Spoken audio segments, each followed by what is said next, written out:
Hi there, Facebook. It's been a while since we spoke, but I'm going to speak maybe right up toward tip-off here tonight about LeBron NBA playoffs and the prospect, the possibility of Kawhi Leonard leaving the Spurs, which I think is going to happen because I think they're about done with him and they will put him on the trade market, and maybe winding up with the Philadelphia 76ers.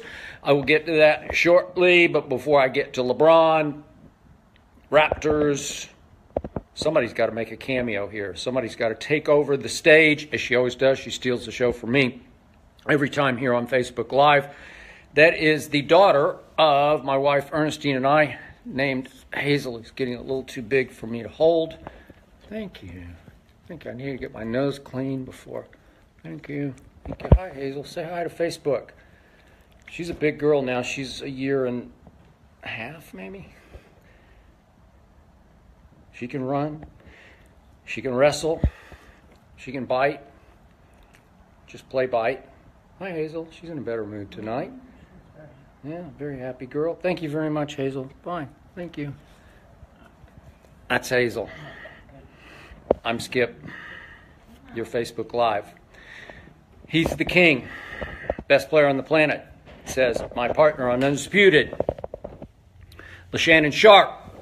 We will do battle tomorrow morning, as always, 9:30 Eastern Time, 6:30 Pacific Time on Fox Sports 1. The show is called Undisputed if you haven't checked it out, and I'm sure you have, but please check it out tomorrow because we will be reacting to Game 1, obviously, of the Eastern Conference semifinals. LeBron at Raptors, number 1 seed. LeBron, 6.5-point underdog tonight. LeBron and company, LeBron's team anyway, man, an underdog for the first time in LeBron's career in the East ahead of the finals. You have to go way back to a series versus the Boston Celtics in semifinals of 2008 to find the last time LeBron's team was an underdog. I'll be honest, I don't get that. But I will get to that in a moment. The other thing I did not get, that I got to get off my chest, and by the way, speaking of my chest, if you can see this, I'm wearing this shirt. Thank you very much. Can you see it? Yeah, there you go. There you go. That's in honor of the world's biggest Cowboy fan, LeBron James. Tonight, I work for Fox, but I am a Cowboy fan. So is LeBron. That's the only thing we have in common. But I do try to speak the truth about LeBron, and I'm going to speak it one more time about what happened Sunday in Cleveland, Game 7 versus the Indiana Pacers. I'm going to say this one more time, and I got a little more time here on Facebook Live to get a little deeper into it. I tweeted about it. We spoke briefly about it in what we call our A block, our first topic, on Monday morning on Undisputed. Again, 9:30 Eastern Time on Fox Sports 1. But with a minute left in the third quarter, after the Pacers had come storming back as usual, as they did game after game after game after game against LeBron and company, cutting a halftime lead on Sunday of 12 points all the way down to 1 point, LeBron suddenly checked out of the game. He wasn't limping. He walked up the tunnel to the locker room. Strange. What happened? Was he hurt? No, said ABC. Cramps. Cav said he has cramps. Interesting.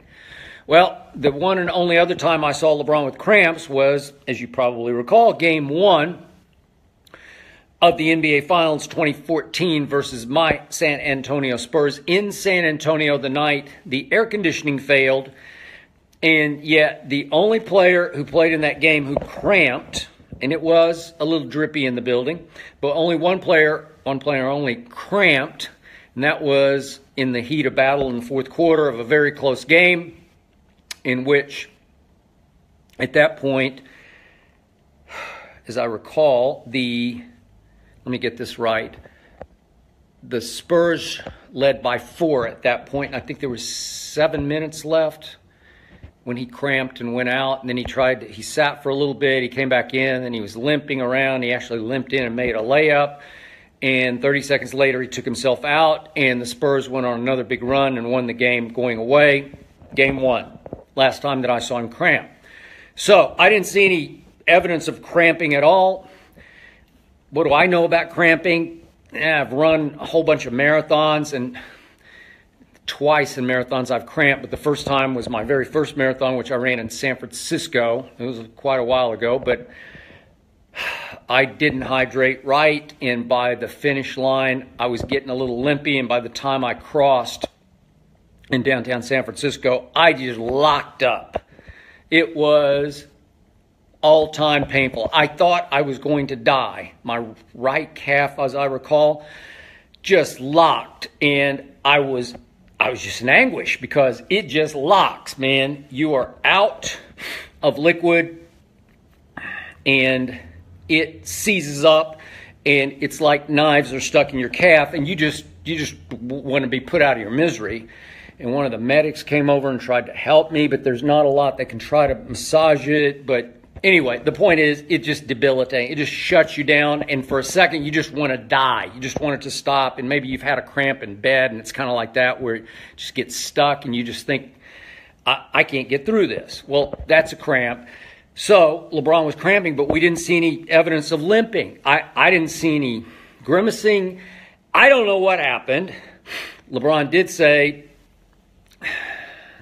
that, I think it came from the Cavs, that he was offered an IV. Obviously, the quickest way to hydrate would be to stick the little needle in your arm and just get intravenous fluid as fast as you can. He was seen eating an orange when he came back on the bench, which would help some. Gatorade would help a lot. Whatever aid. I'm not trying to promote Gatorade. Water would actually help. But any sort of liquid, but I didn't see any evidence of that. So I hark back to what I reported 2014. I have a good source inside the Miami Heat who actually told me, I contacted that source just to find out exactly what happened with LeBron's cramps, and my source told me that the Heat medical staff, training staff, had found that LeBron's body actually seized up under stress. It wasn't so much lack of hydration. And by the way, LeBron is, I'm not going to say he's the best conditioned athlete, because there are a lot of well-conditioned athletes, but he's at the top. I don't think anybody's better conditioned or has more knowledge of their body than LeBron James. So it's odd that a LeBron James, Iron Man, the guy who played the most minutes in the NBA, would not hydrate before and during a Game 7. I mean, it's just obviously about drinking. You just got to drink. Before you run a marathon, during the marathon, you just have to drink because it's going to go fast, depending on what the temperature is outside. But this is obviously a fairly controlled environment inside. So my point about Sunday is he just checked out, walked to the locker room, and I'm wondering if he just got overwhelmed psychologically. And I'm not crushing him for this, because what a load he was carrying. Because look what had happened for 6 3/4 games against the Pacers. Nate McMillan, the rival coach, had just said, and this was unusual, and I don't think we're going to see this tonight at Toronto, but Nate just said, I'm just going to put one guy on him.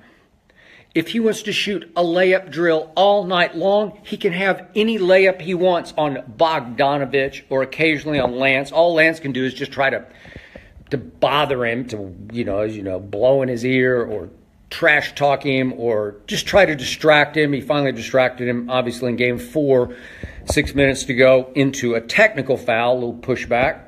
Just try to get under his skin, get in his psyche. Just try to get him off his game, because Lance is 6'5" and LeBron's 6'9". He can't guard him, and LeBron just backs him down, as we saw Sunday, into the low post. Back down, dribble, and just wheels on him and scores on him. It's just a mismatch, height-wise and strength-wise, in the low post.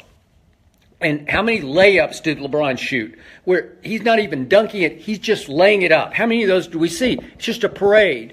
And Nate McMillan is just wearing LeBron down and out by letting him score on a single defender. There's not much help. Occasionally there was a little help, but not much. And the whole idea to me was, let him score 50. Let him score whatever he needs to, whatever he wants to score until he runs out of gas, both physically and mentally. But let's make sure that we stay on all the other shooters. Let's not let anybody else score 20, and they didn't. And yet, LeBron's gone for about 5 minutes. That's from 1 minute left in the third quarter into the fourth quarter.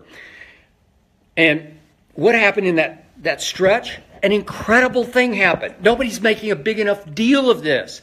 LeBron James has checked out of the game. I don't know exactly why, but I'm just going to guess.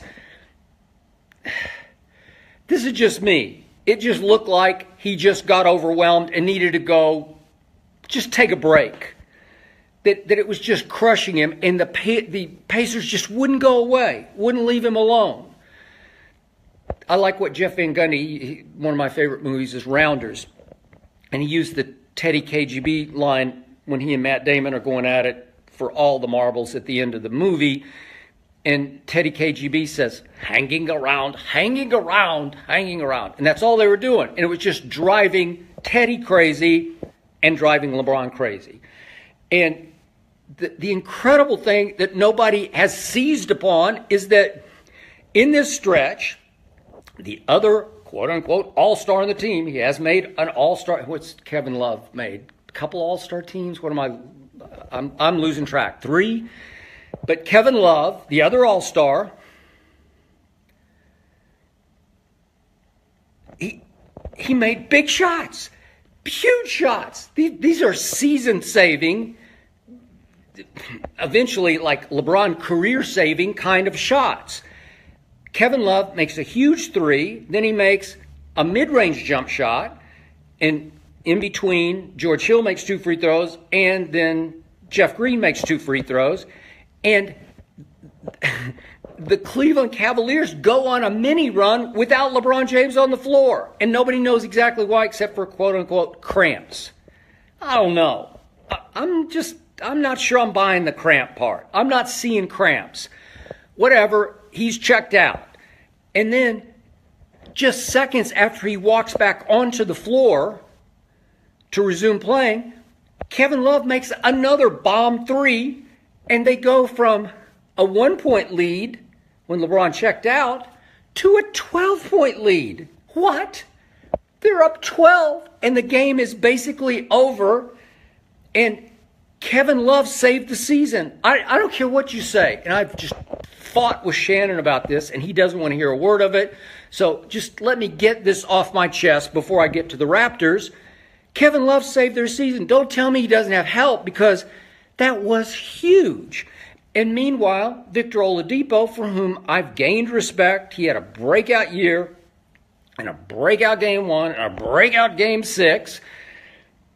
And yet, there it was, silver platter, LeBron's gone, and you got to assert yourself. He missed a couple of minutes at the start of the fourth quarter, but even so, if I'm Nate McMillan, I'm saying, let's go. Let's jump. You didn't know at that point if and when LeBron would come back, if at all. And yet, this is where you seize the moment and seize Cleveland by the throat. All the non-LeBrons, the lack of help, that's all that's left. And if you're the Pacers and you've scratched and clawed to this point, hanging around, and now you have to run through the door that is wide open, left wide open. And yet, in the end, there's no Oladipo. In that whole stretch, he registers nothing in the box score. He doesn't take a shot. He doesn't make a shot. He doesn't do anything. So your quote-unquote LeBron, your best player, your number 1 player, does nothing while the king is checked out. He's either in the locker room or sitting at the end of the bench eating orange slices. What? Just incredible. So to me, bottom line to this discussion, the Pacers believed they could compete with the king, but in the end, when they had their chance, they did not believe they could dethrone the king. So I had to sit and listen to Victor Oladipo say, anybody who doesn't respect us now, I got no respect for. Okay, great. You competed, you hung in, you made it 7 games when most people, if not, I don't know, anybody who thought, some people thought it would go 7 games because the Pacers won 3 out of 4 in the regular season. I thought it would go 7 games, and I almost picked the Pacers, but I just couldn't because I just wasn't sure they really believed that they could dethrone that guy, because that guy is obviously way better than their guy, and that's, in the end, that's all it was all about. Victor Oladipo shrank or disappeared when it was time, and LeBron, thanks to Kevin Love, advanced. Which brings us to tonight. I'm sorry. I just can't respect Toronto. This is, Shannon says I'm my partner, LeShannon Sharp, as I call him, on Undisputed, again, 9:30 to noon Eastern on Fox Sports 1. He says I'm playing tricks here, that I'm trying to set up LeBron for a fall. I'm not at all. There's no hidden agenda at all. I'm just trying to tell you exactly what I've been telling you all year long, or all last year, or all the year before. I just can't respect DeMar DeRozan and Kyle Lowry as the leaders, as the driving forces of the Toronto Raptors. Once again, they had a terrific year. They're the 1 seed. I have nothing bad to say about their regular season except for what happened on April the 3rd. And whatever the other dates were, they played Cleveland 3 times and they lost twice. And I really thought April 3rd was significant because it was at Cleveland. Cleveland was still trying to find itself with the new guys, the big bombshell additions at the trade deadline. And I thought, this is their time and their turn. They need to make a statement that will resonate, that will resound through the potential second round of the playoffs. They need to go in there and say, hey, King, watch this. Different now. We got Van Vliet coming off our bench. We got Siakam coming off our bench. We got a bench. We got 10 guys instead of 2 guys, if you will. Watch this, King.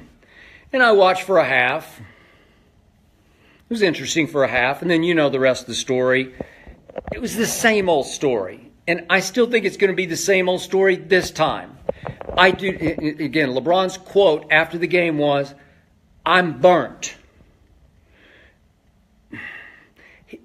He wasn't saying I'm physically drained, because he's not. He'll be just fine physically. He just meant he was mentally fried by the Pacers. And I think he was mentally fried by Nate McMillan's strategy. And I think he was mentally fried by the entire focus and weight of the Cavs nation on his shoulders, because Nate put it on his shoulders. You beat us. You score at will. Do whatever you want to do. Just do whatever. Again, run a layup drill. Run a layup, one-man layup line and score 50. But we're not going to let anybody else go off on us. We're not going to let all your array of snipers shoot us out of the gym in Cleveland. And so, as you know, every game was close.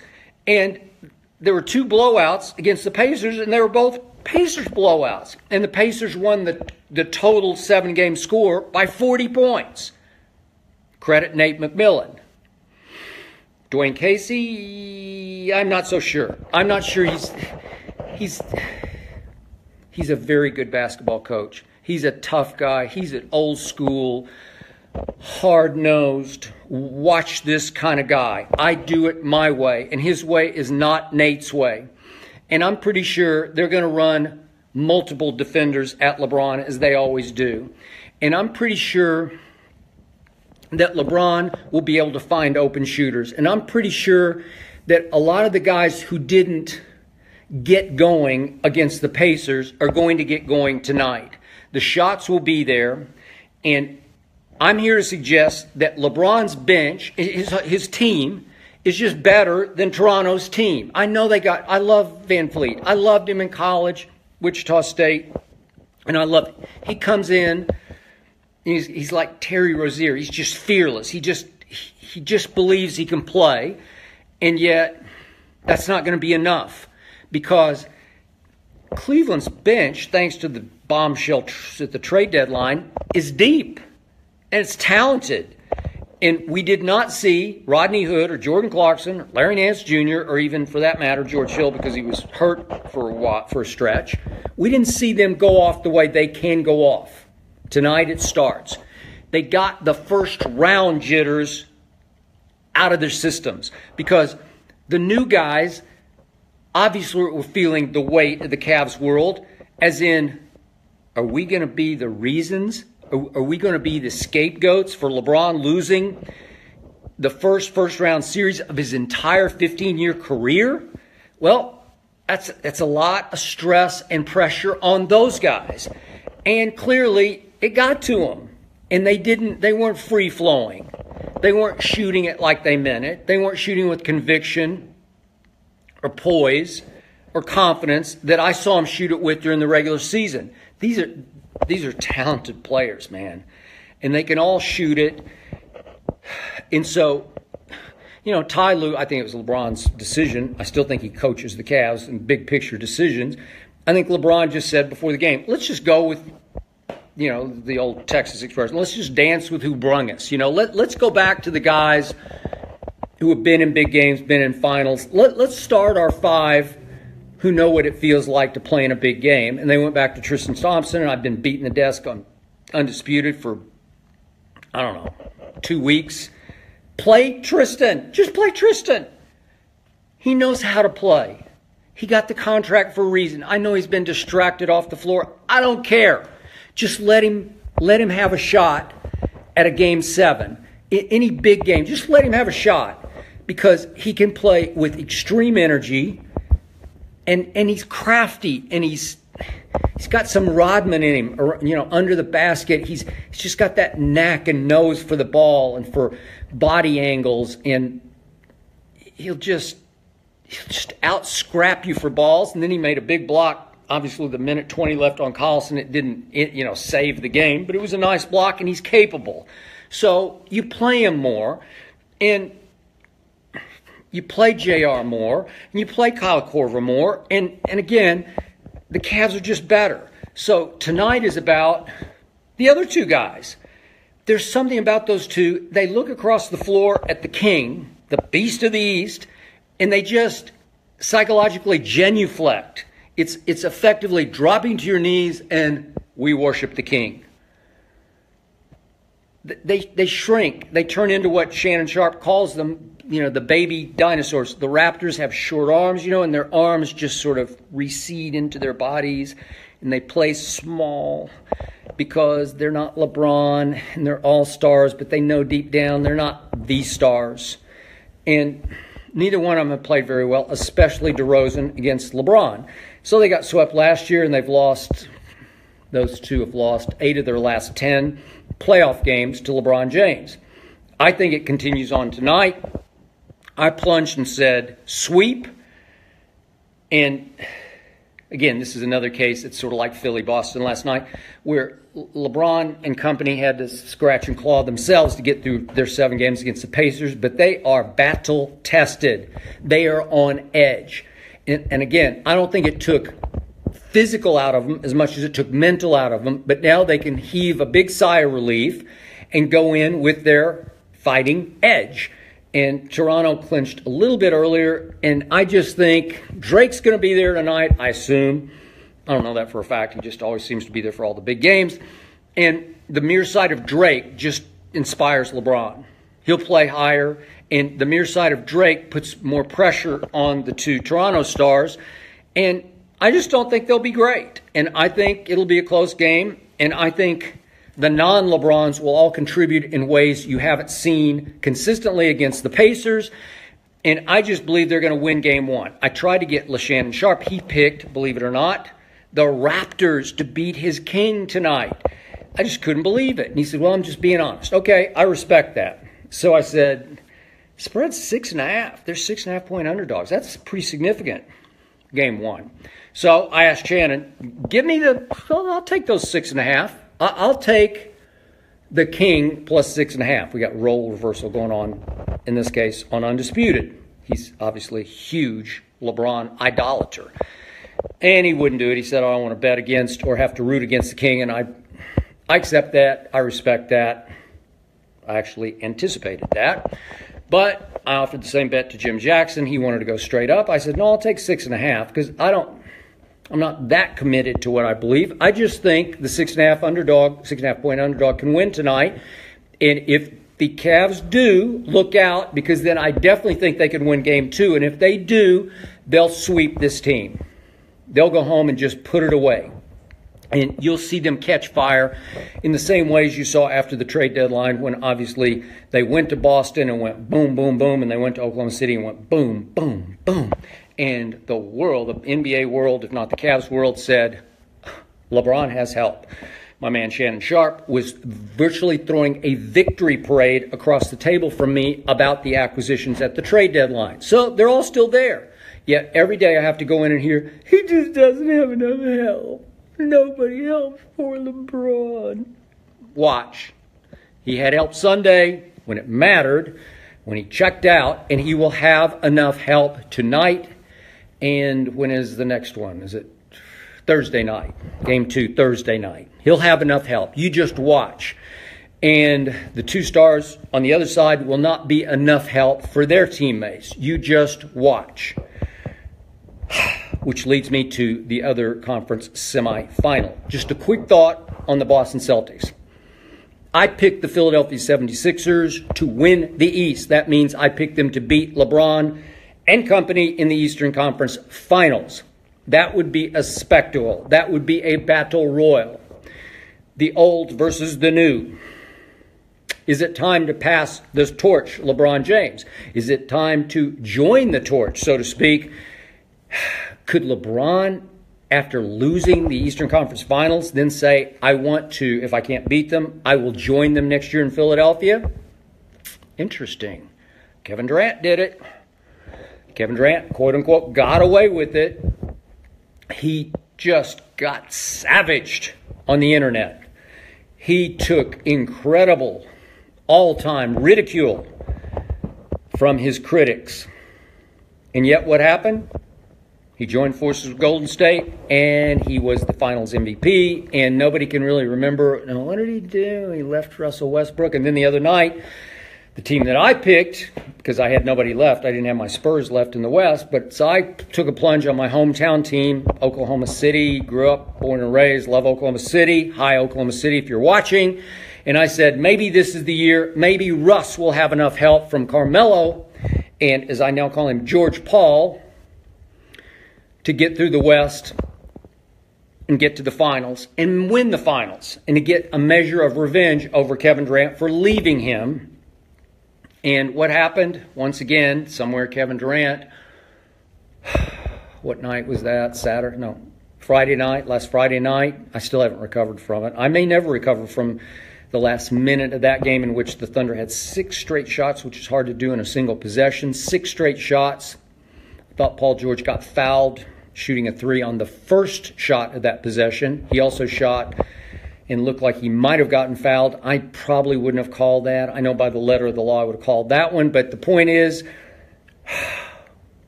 it's just hard to play with Russell. Nobody has a bigger will. He almost willed them back home in that game. And if they'd gotten home for Game 7, they would have won it, and they would have beaten the Rockets in the second round. I just believe they're a bad matchup for the Rockets, but Gobert is a terrible matchup for Russell because Russell can't get to the rim against him. He's just too long and too tall, and his timing is too good. He times Russell so beautifully, so brilliantly, that he takes Russell out of what Russell does best, which is just get the ball to the basket or to leave it for Steven Adams. And it just wasn't enough because Russ had to resort to shooting threes, which is not his strength. And he took 43 shots, and I can't remember, 17 threes. It was a nightmare, but he almost pulled it off.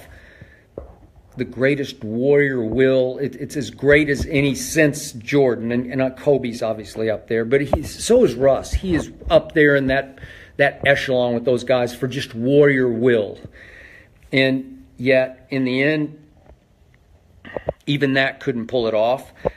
And so it's left on the other side. Rockets looks like they're a bad match for Gobert because they can just shoot the lights out from three, and they did the other day when they make 17 threes. That's it. And they all said after the game, we just shoot threes. So Gobert gets rendered useless just watching threes fly over his head through the basket. And obviously you can't goaltend those threes like you could once upon a time, or then Gobert would have a big advantage. But you can't do that, even though LeBron got away with the goaltend, which could have ended that series. So, back to the Boston Celtics and the Sixers. I did pick the Sixers to win the East. I must admit, the more I think about it, the more nervous I get about what Boston did to the Sixers in Game 1. The Sixers have a little bit of live-dive from three, just a little bit going on now that they've added Bellinelli, Ilyasova, obviously Šarić shoots threes, and clearly J.J. Redick. Covington's starting to wear me out. He shoots a bunch of threes, and he made no threes the other night. And they didn't make, they make 5 last night. And Boston made 17. But just a quick point of order, just the job that Brad Stevens is doing with that basketball team. That's a basketball team. There's no Kyrie, All-Star. There's no Gordon Hayward, All-Star. There's no Jaylen Brown, at least the other night.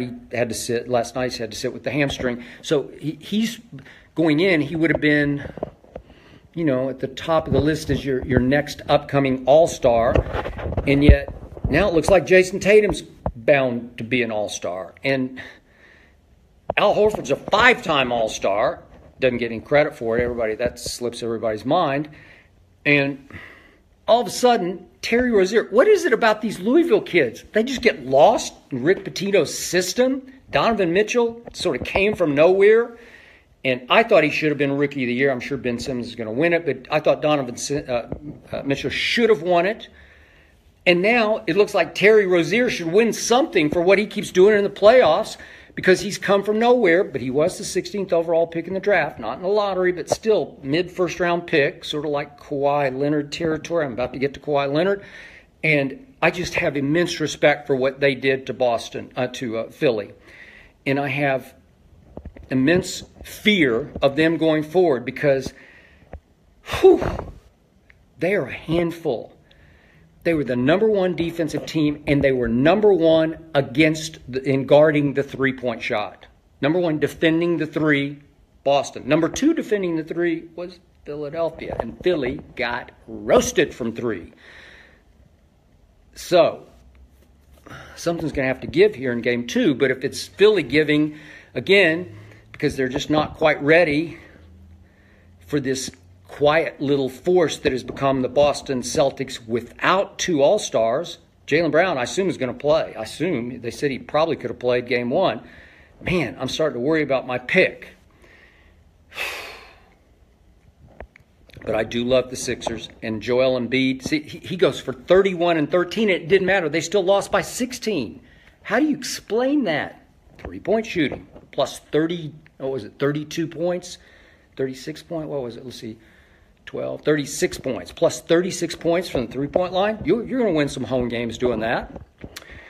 Sixers look like they are the future, though. Has it arrived? I keep using, for your Cowboy fans out there, the analogy that the Sixers remind me of the triplets, Troy, Emmett, Michael, 92, a season I wrote a whole book about, when that whole team arrived a year ahead of schedule, in part because of the last-second end-of-camp trade for Charles Haley from the rival 49ers in the NFC. And all of a sudden, magic happened. And they weren't quite ready, but they went to San Francisco in the NFC Championship game, and Troy hit Alvin Harper for a big late touchdown, and they shocked Steve Young in the 49ers, and they went and blasted Buffalo in the Super Bowl, and they were Super Bowl champs. They arrived a year ahead of schedule, and that's what I have been seeing from the Sixers, and I'm sticking with my pick. I'm only wavering because I'm nervous, because the Celtics are for real. Terry Rozier looks like he is for real, just fearless. He looks like he's becoming a near star. Wow. Brings me to Philly going forward. Philly's obviously still the future, but it's going to be Philly and Boston in the East, it looks like, for years to come. Okay? So, who's going to Philly next year? Could it be LeBron, or could it be final topic here. Check my watch here. Yeah, we still got a little time. Could it be Kawhi Leonard? Shocking to me, let's say startling to me, that I looked at the odds last night of what Las Vegas thinks will happen to Kawhi Leonard. Obviously, the best odds right now are that he'll still stay in San Antonio. I'm a Spurs fan, have been since the 1980s, Iceman Gervin days. This was as painful a year to watch as I can ever remember. It was for my Cowboys and for my Spurs, but for very different reasons.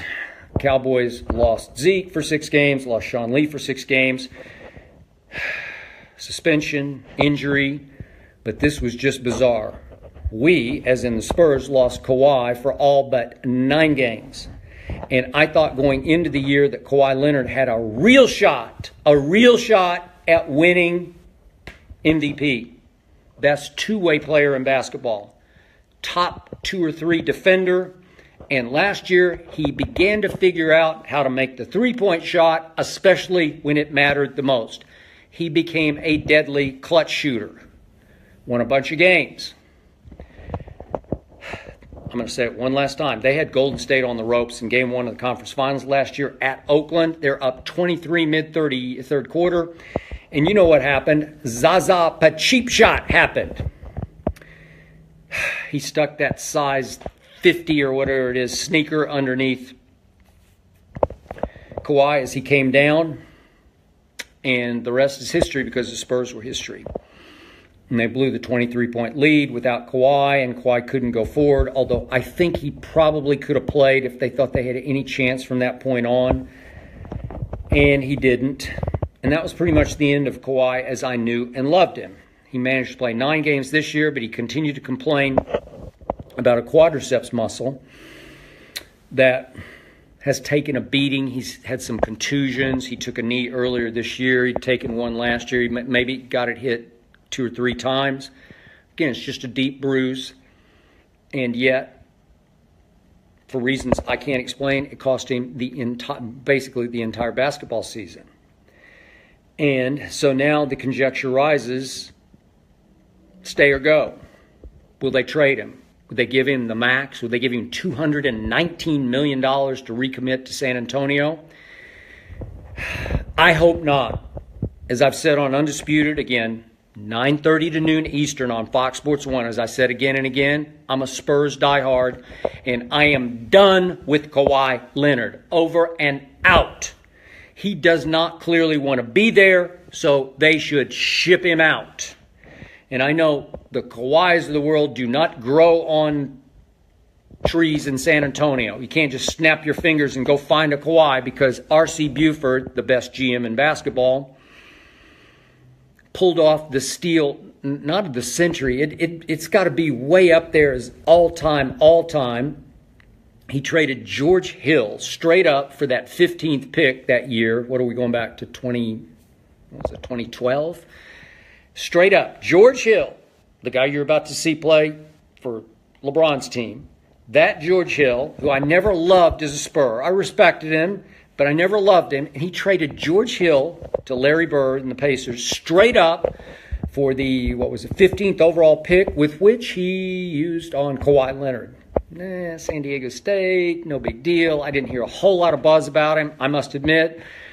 I probably watched him a couple times. I didn't see that. I did not see that. Quiet man, quiet game. And yet he rose to prominence, and he won a championship, and he turned into the best two-way player in basketball. And that's not just from me. Steve Kerr said it. Reggie Miller said it. A lot of people said it at the end of last year. And then he quit on my franchise. And he has new management, new advisors. His uncle Dennis is now his chief advisor, and his agent has taken a more prominent role. He used to have 2 agents, one the Spurs liked and trusted, and he's gone and out. And the other agent they don't really get along with. And yet, the most conservative and patient medical staff in all of sports, not even close, all of sports, patient all year, and finally got to a point about 2 months ago and said, we clear Kawhi Leonard to play basketball. He's got a bruised quadriceps tendon, and Tony Parker then spoke out and said, my injury was 100 times worse than Kawhi's, and it was 100 times worse. Thank you for saying that, Tony Parker. He ruptured his quadriceps tendon. He ruptured it, tore in two. Rupture. And that was obviously earlier in last year's playoffs. So he was gone for Golden State too. And it really took a lot out of Tony, and he's still not nearly what he used to be. And I think the injury, whatever he had left in him, it took a lot out of him. So it was kind of hard to watch Tony Parker. So I'm glad that he said that. But here's what shocked me about the Las Vegas odds. Number 2 on that list was Philadelphia. So the odds makers are saying it's most likely he stays in San Antonio. I'm going to disagree with that, but I get that those are the odds. But second best odds are he winds up in Philadelphia. Why would that be? Let us count the ways. His uncle Dennis lives up in New Jersey, not too far from Philadelphia. Obviously, Philly is going to be the place to play basketball if you want to win championships. And let me just throw this in. Kawhi Leonard hooked up with a surgeon in New York. I know of Jonathan Glashow. I know Jonathan Glashow. He's a great doctor, great surgeon. And yet he is a surgeon for the Philadelphia 76ers. So the group that Greg Popovich used to talk about was a New York group that featured Jonathan Glashow, another man I know named Dr. Keith Pine. He's more of a massage, physical therapist. And he's been working on Kawhi. Dr. Glashow's looked at Kawhi. So that was his group up in New York that disagreed with the Spurs doctors. But it's just intriguing, isn't it, that Jonathan Glashow, I know his pet project has been Joel Embiid. So, Dr. Glashow like to see Kawhi maybe in Philly? Sure, he might. I'm just going to guess that he would. Close as he is to the Sixers ownership, sure, I could see that. So all of a sudden some signs start to point to Kawhi to Philadelphia. Now again, the Spurs would want to trade Kawhi to Philadelphia. So I will just throw this out. Would they at all consider Kawhi Leonard straight up for Ben Simmons? I don't know. Maybe. I'm sure you Sixers fans are howling and screaming.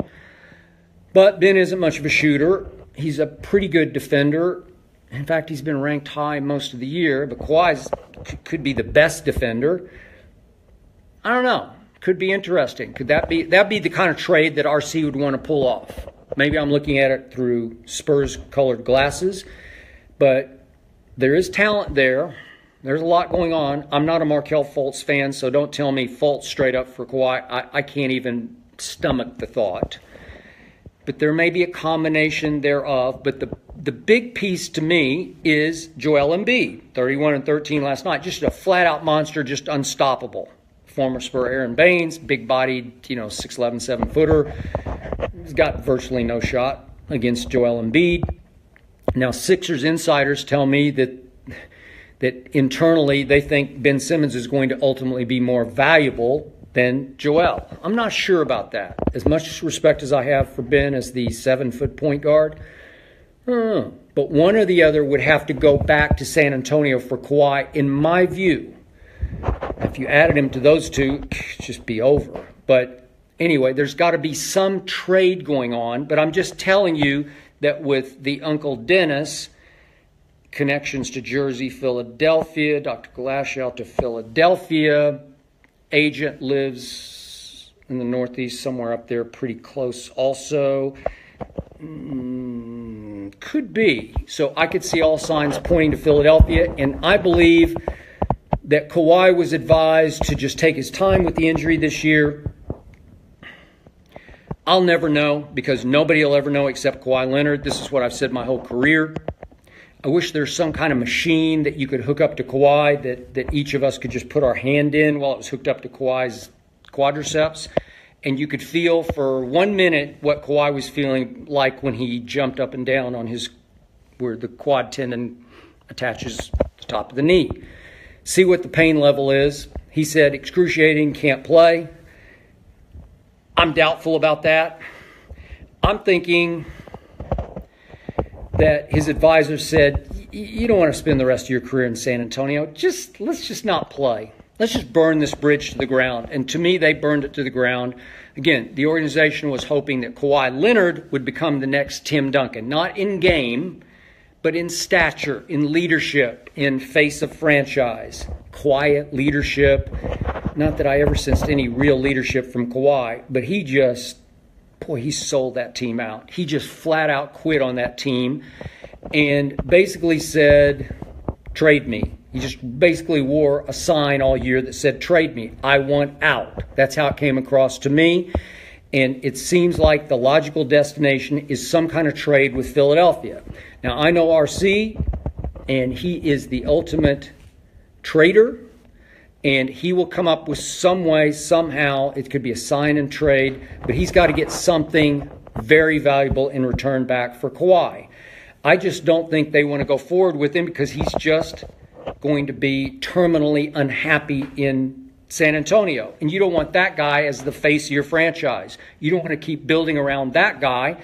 He just showed you, he quit on you in a year in which, now, I picked the Spurs to win it all. That was a really good team, but it was, you take the superstar out, you take LeBron out of the Cavs, what do you got? I mean, I can say take somebody out of Golden State, but they're just too loaded. But the Spurs had the depth. They had the experience. They had the unity coming off last year to take it up another level.